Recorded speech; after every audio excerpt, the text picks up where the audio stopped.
Հարցս վերաբերում է առողջապահության համապարփակ ապահովագրմանը, տիկին ապահովագրությանը։ Շնորհակալ եմ։ Տիկին Ավանեսյան, քանի որ սա մեր առաջիկա ամենակարևոր անելիքներից մեկն է եւ նաեւ վերջերս ուրախություն ինձ ակտիվացել է իրազեկումը քաղաքացիների ուղղված ձեր նաեւ անձնական մասնակցությամբ։ Ես ուզում եմ նշեք, թե մենք երբ վերջապես նախագիծը կքննարկենք արդեն ազգային ժողովում եւ իհարկե մեկ հարց ունեմ, որը հուզում է հաշմանդամություն ունեցող անձանց կամ ընդհանրապես այն խմբերին, որոնք դեռևս առաջին փուլում, այս փուլում չեն ընդգրկվի ապահովագրում համակարգում եւ իրենց առողջապահական ծառայությունները չեն ստանա այս միջոցով։ Արդյոք իրենք կշարունակեն օրինակ այսպես ասած ավանդական պետպատվերի շրջանակում, հա, բուժումը ստանալ, ծառայությունները եւ այդ ծառայությունները որքանով ծավալը տարբեր կլինի։ Արդյոք մենք մոտավոր այսպիսի պատկերացումներ ունենք թե ոչ։ Ես հարցը իհարկե ձեզ տվել եմ նաեւ ազգային ժողովում բյուջեի քննարկման ժամանակ, բայց օգտվելով առիթից ուզում եմ եւս մեկ անգամ ձեզ ընձեռել այդ հնարավորությունը, որպեսզի խոսեք այդ մասին։ Շնորհակալ եմ։ Տիկին Բացյան, շնորհակալություն հարցի համար, հարցին կպատասխանի առողջապահության նախարար Անահիտ Ավանեսյանը, համեցեք տիկին նախարար, խնդրեմ։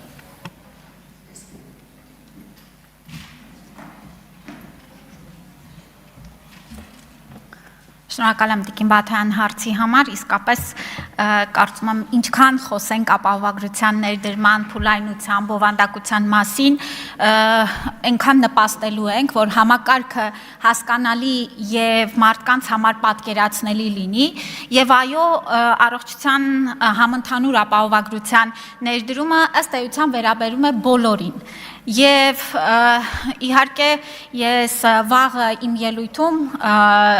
բյուջեի վերաբերյալ ամենայն մանրամասնությամբ կանդրադառնամ այս հատվածին, որովհետև 2026 թվականի պետական բյուջեում արդեն իսկ արտահայտված է 2026 թվականին առաջին փուլին մեկնարկային բյուջետային միջոցների հատկացումը։ Նախագծերի փաթեթը մենք այս շաբաթ կառավարության ուրեմն կողմից կհաստատենք եւ կգա ազգային ժողով քննարկման եւ մինչեւ տարեվերջ փաթեթը ընդունելով մենք 2026 թվականի հունվարից արդեն կմեկնարկենք առողջության համընդհանուր ապահովագրության առաջին փուլը։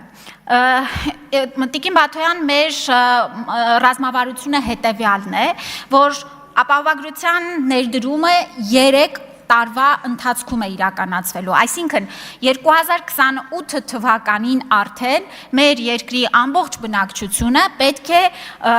դառնա ապահովագրության շահառու, բայց մինչ այդ մենք տարեցտարի ավելացնելով ապահովագրվածների շրջանակը ուրեմն անցում կկատարենք պետպատվերից դեպի ապահովագրություն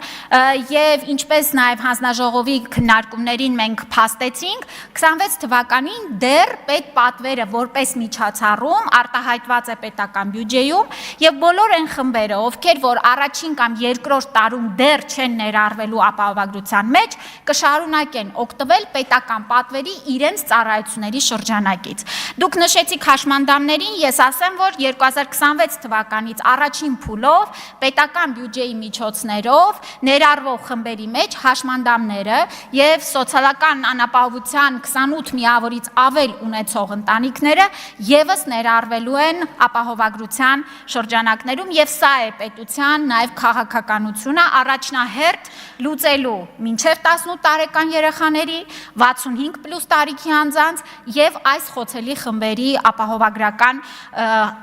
խնդիրը հարցը։ Մեզ նշեմ, որ նաև առաջին փուլով կներառվեն 200,000 դրամից ավել աշխատավարձ ստացող անձինք, բայց վաղը եւ երբ որ նախագիծը գա, իհարկե մենք ամենան մանրամասնությամբ դեռ առիթ կունենանք այս մասին խոսելու։ Արձագանք։ Շնորհակալ եմ տիկին Ավանեսյան եւ որպես արձագանք քաղաքացիները անելիք ունեն այս process-ի ընթացքում, թե ոչ, այսինքն 2026 թվականից սկսած այն խմբերը, որոնց համար նախատեսվել է համակարգը, իրենք որևէ քայլ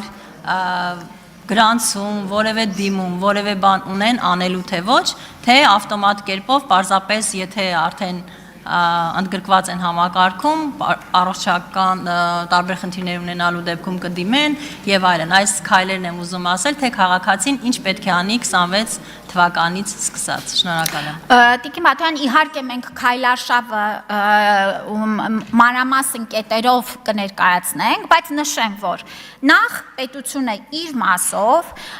ուրեմն թվային միջավայրում փոխգործելիության շրջանակներում կստուգի բոլոր բազային տվյալները եւ անձանց կներառի ապահովագրության համակարգ որպես պոտենցիալ շահառու եւ քաղաքացին ընդունելով այս առաջարկը ապահովագրվելու պետության կողմից կդառնա արդեն ապահովագրության շահառու։ Եվ այստեղ Տիկին Բաթրյան պիտի ասեմ, որ ընդհանուր առմամբ ապահովագրության համակարգում մենք ու քաղաքացին շատ ավելի գործակցային պիտի վարքագիծ ունենանք եւ այստեղ համակարգի արդյունավետությունը եւ հաջողությունը կախված է ինչպես պետական ուրեմն եւ լիազոր մարմնի գործողություններից էլ այնպես էլ մեր բոլոր քաղաքացիներից։ Շնորհակալություն։